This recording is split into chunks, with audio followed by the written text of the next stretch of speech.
this time. Lord, I pray your anointing on Brother Byran as he speaks your truth and shares your word with us. Lord, anoint us as hearers as well to take what you have for us this morning. We will give you the honor and the glory, and we ask you to grant the increase. I pray this on your name. Amen. God bless you. Thank you, sir.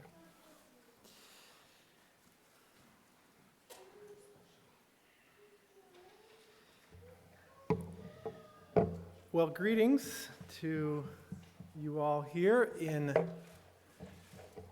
Dover, Ohio, from the great city of Detroit. We have moved there only for a few months, so we're pretty new to the city, to the church there, but we're really enjoying life in the big city. And before that, we did live in Southwest Ohio for a number of years, and so we have migrated north.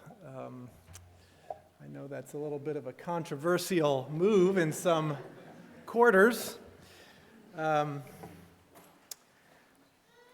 Before we start here, my son told me I needed to tell a joke or two, and so I'll start with that. My jokes that I tell in front of people usually aren't very funny. But I am a father, and so I can always come up with a dad joke. So let me do that, and then we'll get on with things. So what do you call a spying hot drink that charges you money to drink it? What do you call a spying hot drink that charges you money to drink it? The name is fee, coffee. Okay, so there's my joke. Discharged is my duty there to my son. Okay. The name of my sermon this morning is Needy People. And I'd actually like to, we've done a lot of singing this morning, but I'd like to sing another song. Maybe you have not come across this song before. If you can put that up. It's a very simple song called Jesus Remember Me. And it evokes the thief on the cross and his posture as he was hanging there and asking for the mercy and grace of Jesus. So let's sing it in unison to start with, and we'll sing it a few times here, and then as time permits, we'll circle back around to it at the end as well.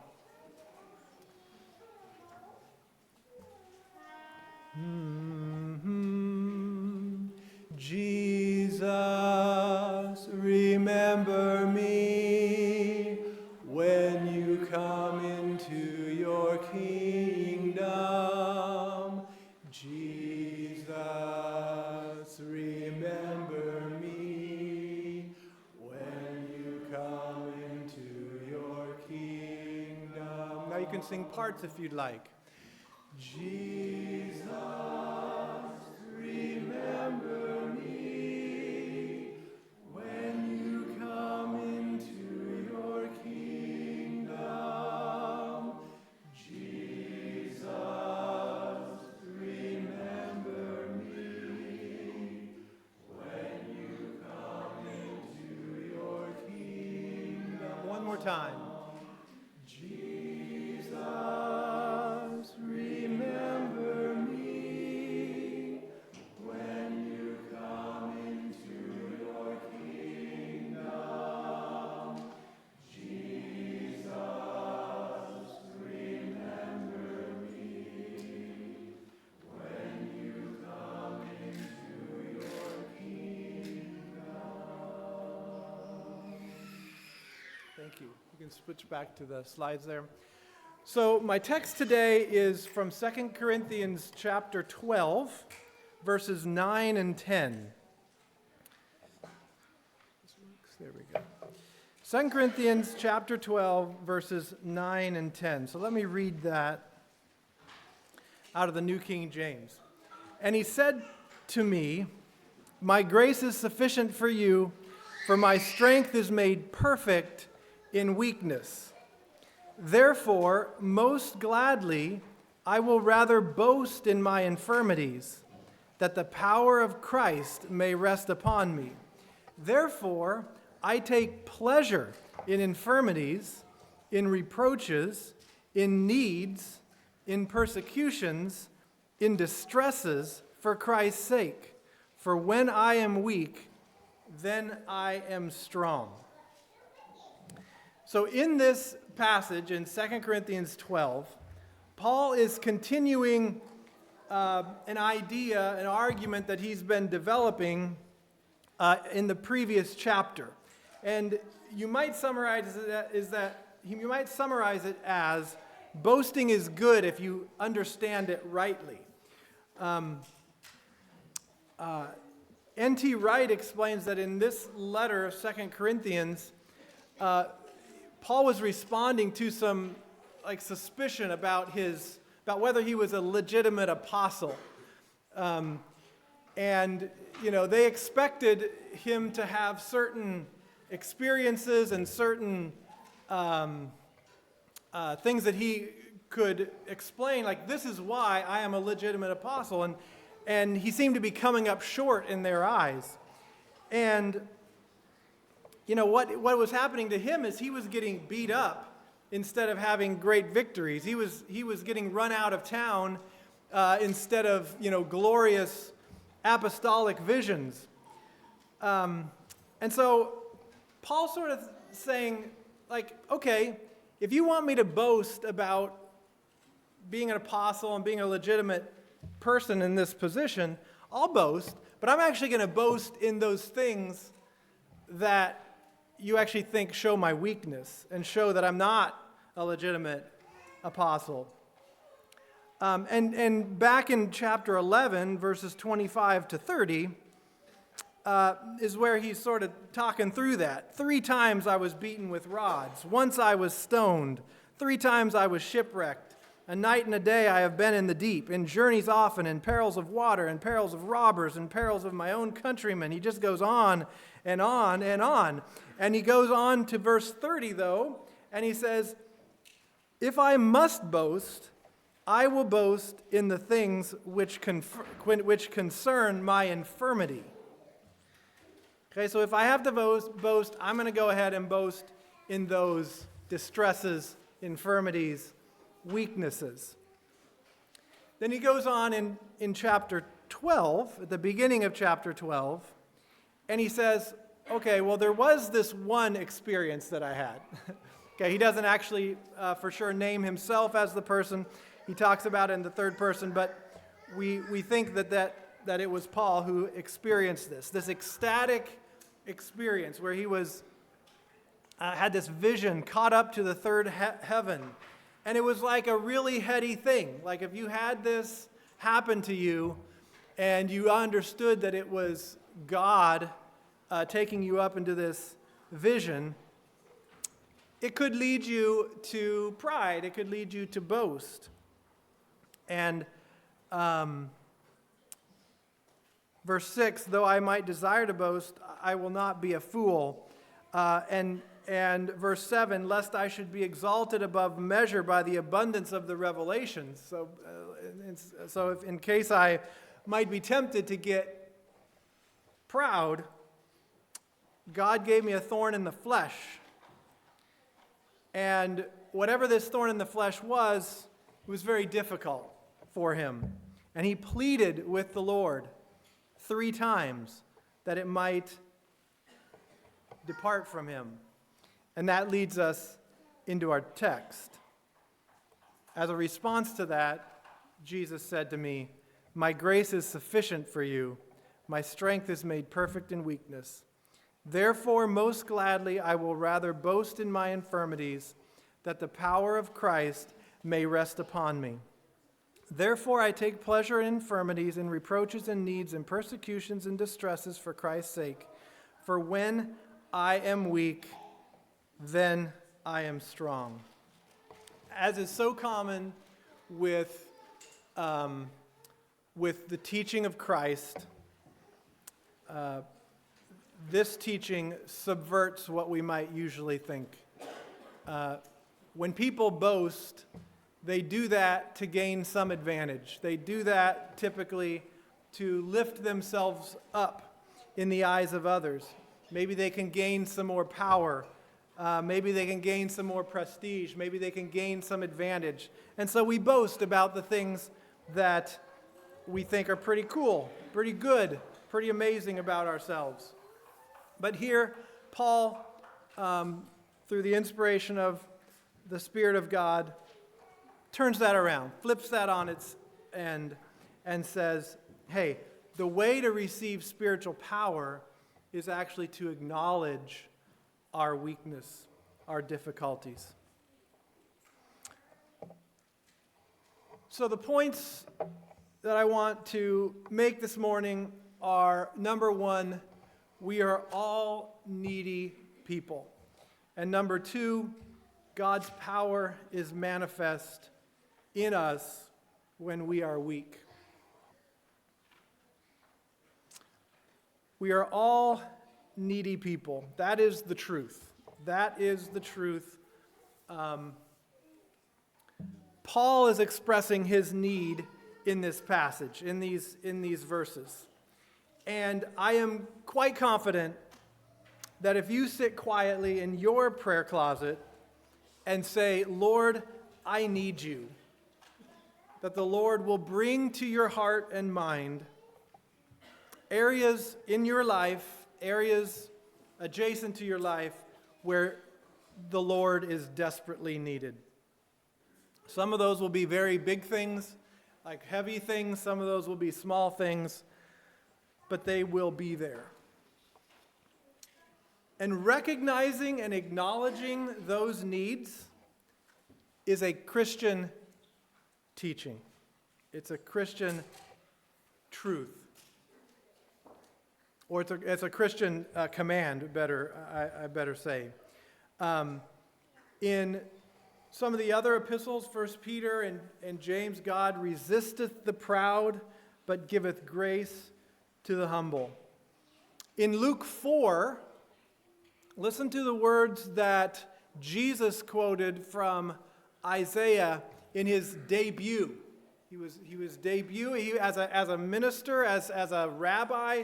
He came to this place in Nazareth, and synagogue in Nazareth, and he quoted Isaiah, and he said this, "The Spirit of the Lord is upon me, because he has anointed me to preach the gospel to the poor. He has sent me to heal the brokenhearted, to proclaim liberty to the captives, and recovery of sight to the blind, to set at liberty those who are oppressed." So what do all of these types of people that Jesus is referring to here have in common? The poor, the brokenhearted, the captives, the blind, the oppressed. They all have very clear and present needs. And that's who Jesus came for. He came for those people.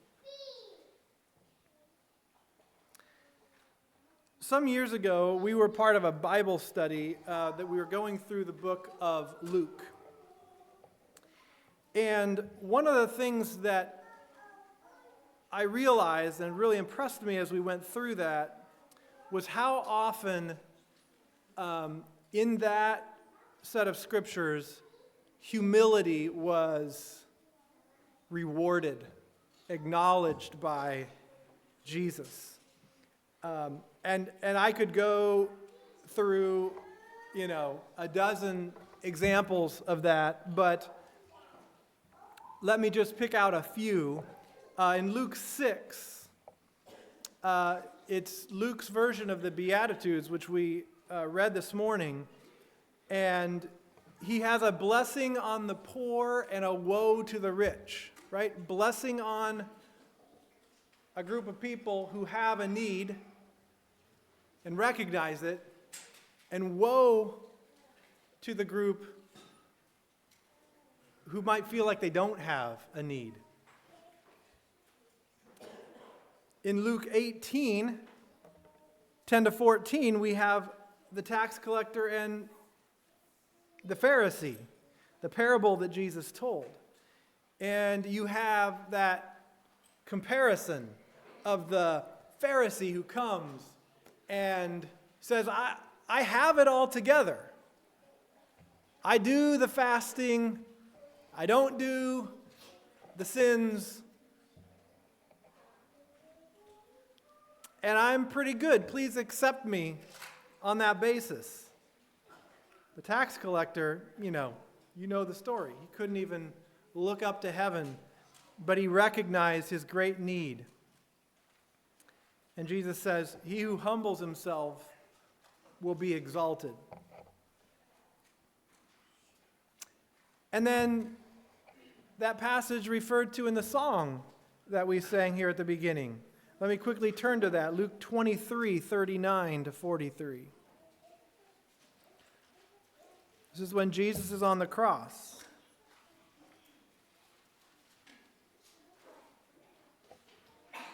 Luke 23, 39, then one of the criminals who were hanged blasphemed him, saying, if you are the Christ, save yourself and us. But the other, answering, rebuked him, saying, do you not even fear God, seeing you are under the same condemnation?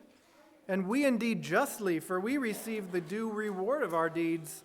But this man has done nothing wrong. Then he said to Jesus, Lord, remember me when you come into your kingdom. And Jesus said to him, assuredly, I say to you, today you will be with me in paradise. This man had a need. He recognized it. He acknowledged it. And Jesus acknowledged him. So when we think about poverty, we usually think of a need. We usually think of a financial difficulty that a person may have. There's a book called When Helping Hurts by Steve Corbett and Brian Fickert. And in that book, they talk about poverty in a more in a larger way. They make the point that it's not just finances that define an impoverished person. Because finances, our relationship to the material world, is only a small part of our reality, of our lives. There's relationships with other people. There's how we view ourselves, and then there's also a relationship with God. And they say that if any of those are out of balance, then that's poverty. So if we have lots of money and we're working with people who are financially poor, our temptation is to lord ourselves over, to sort of think of ourselves as superior because we're helping them, we're reaching down. But a lot of us may have poverty in other areas. Maybe relationships aren't as they should be. Maybe our relationship with the Lord is not as it should be. And they make another point, and that is, we usually think of poverty as a lack. But it's better to think of poverty as a lack of shalom, as a lack of something out of balance in our lives. And so, a person who has more money than they need and is laying up treasures on earth, or is not giving to a person that asks, as Jesus tells us, like if we are not using the abundance that we have in a way that honors the Lord and that advances His kingdom, then we have poverty when it comes to finances too. So you can have poverty in this way of thinking, which I think is insightful, even if you have too much and you're not using it faithfully. So here's the point. The point is that we all are impoverished. We all have needs in various areas of our lives. Will they be as dramatic as Paul's needs, as his distresses and infirmities? I mean, he had a pretty impressive list of terrible things that have happened to him. Maybe they won't all be like that, but maybe some will. Maybe some will be even heavier in various ways than what Paul describes. But we all do have needs.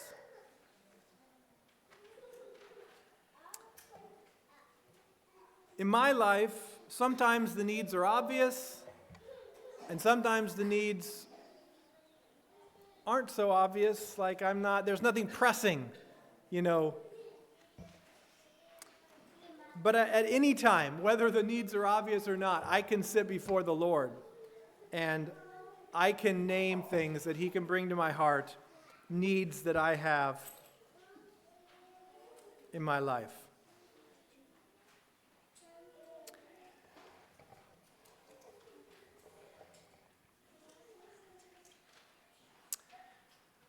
Two things quickly on needs.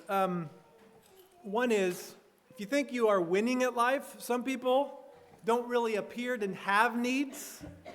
Some people are like, things are going great. Things are going great.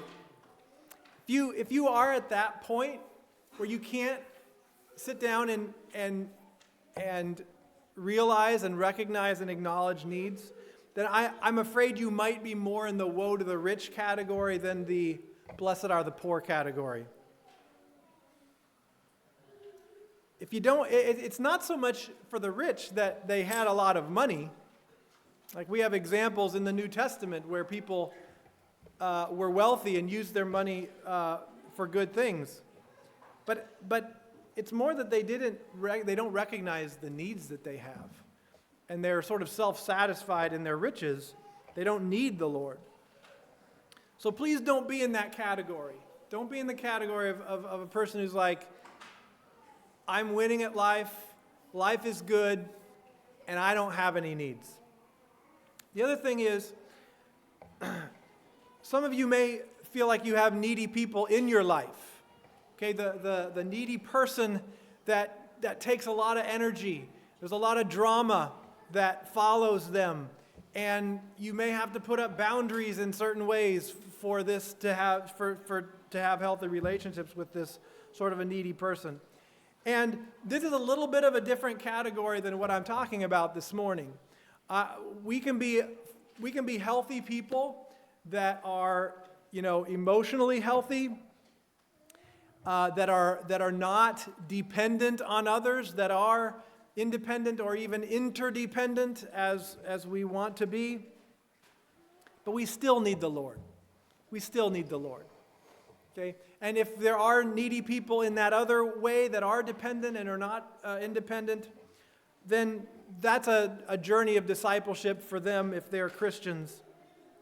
But we don't sort of obtain a good level of emotional health and interdependence, and then all of a sudden we don't have needs anymore.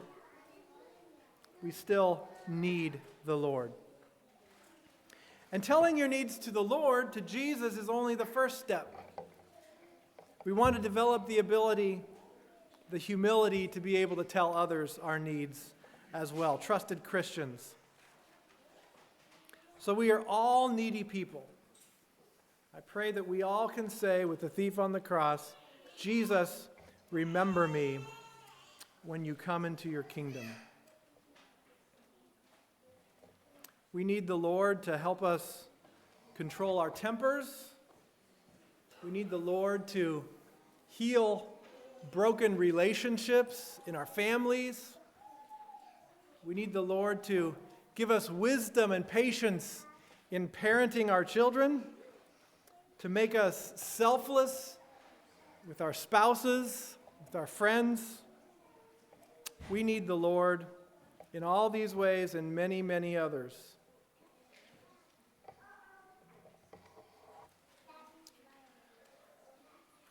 Now, if that was the end, then it'd be a little depressing.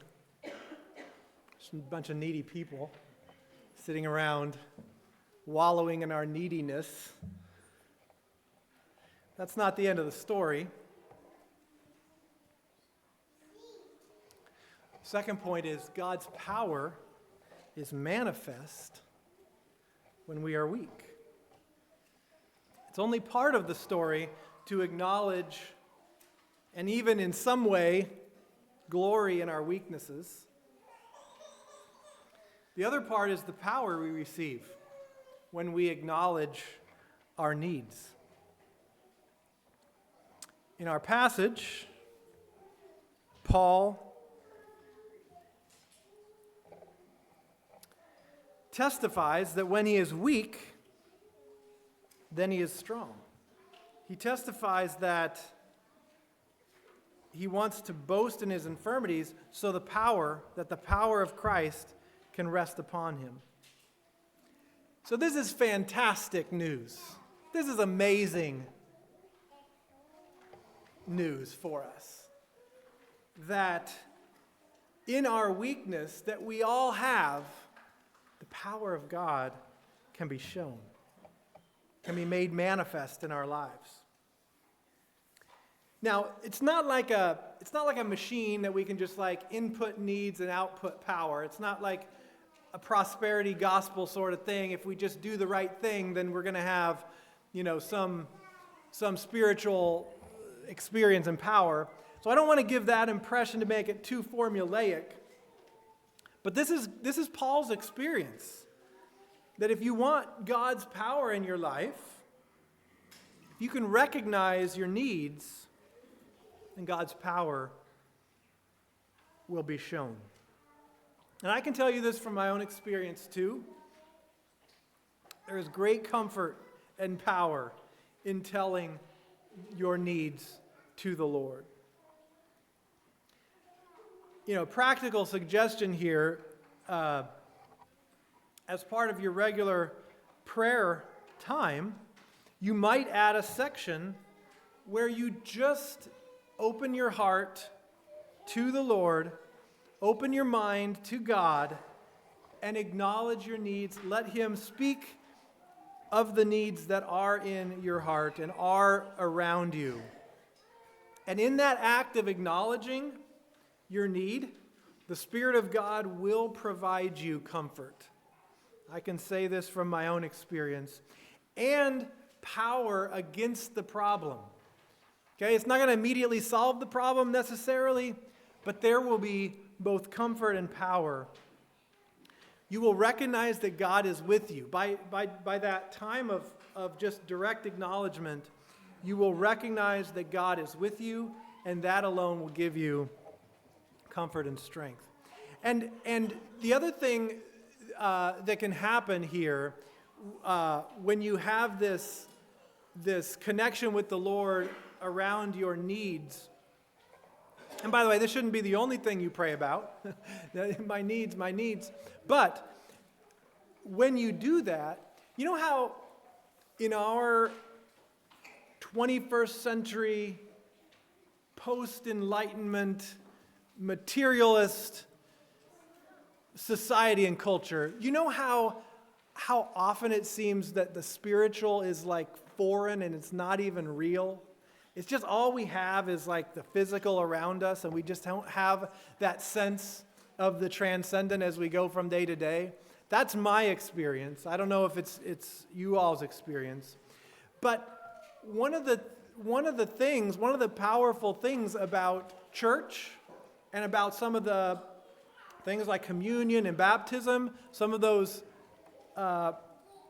practices, is they can thin out that barrier. Sometimes the barrier between the physical and the spiritual seems so thick. It's like, is that even real over there, the transcendent? But it can thin that barrier to give us more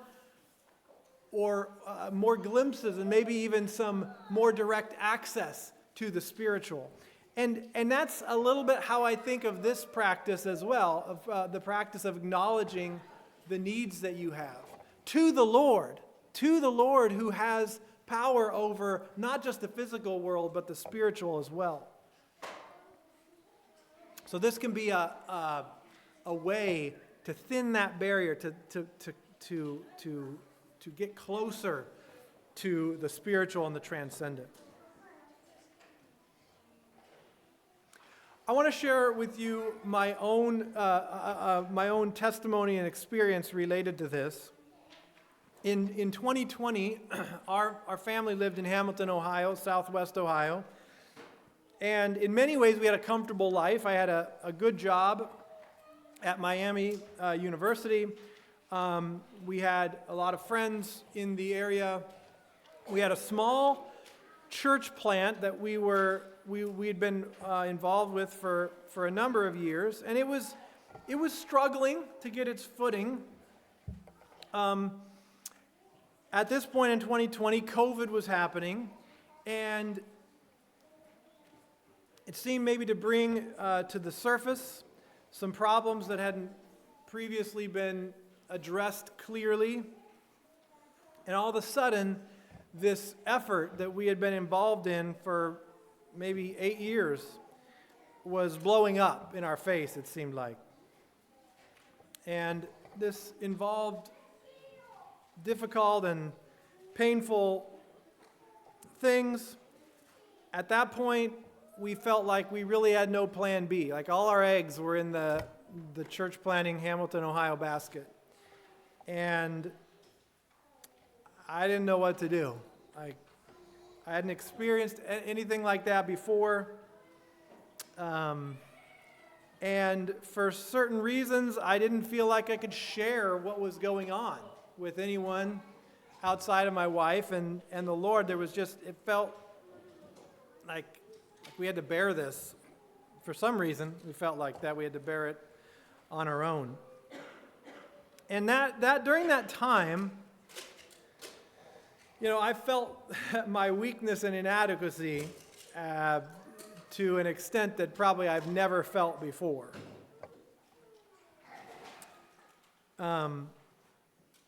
Thankfully, eventually, we found some people to talk to. We were able to, move forward. We weren't able to salvage that effort, that small community that we had. And the demise of that work is why we're in Detroit today.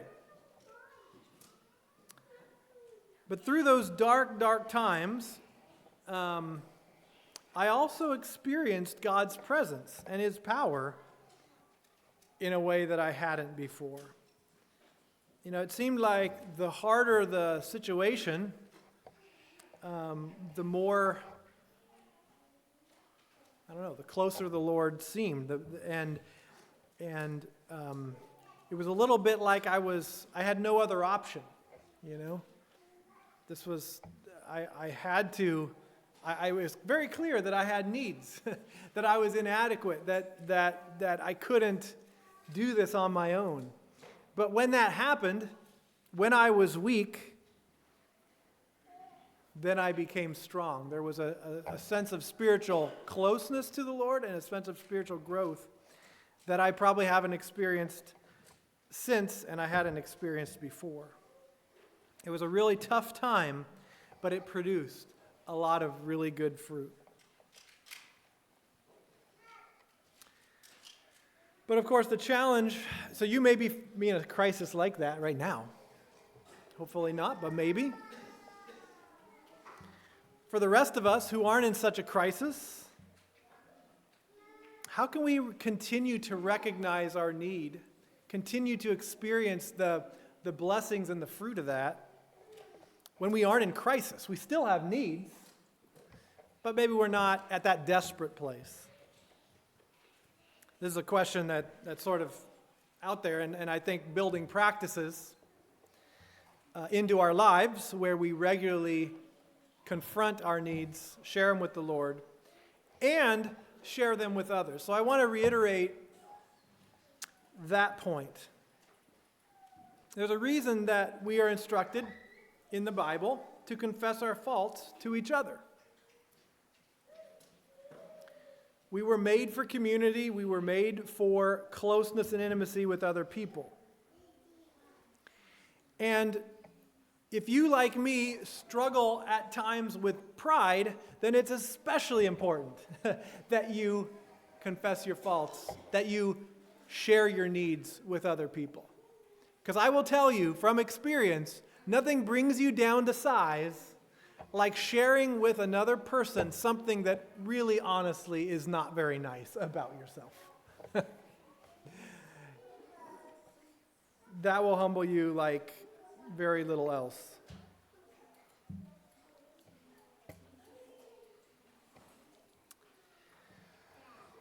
So,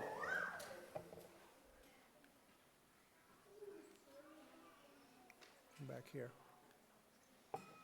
So we are all needy people,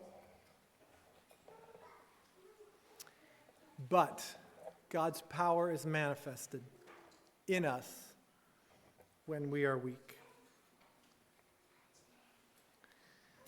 So may we all have the attitude to express our need just like the thief on the cross. So you can put up that song again. We'll sing just a few more times.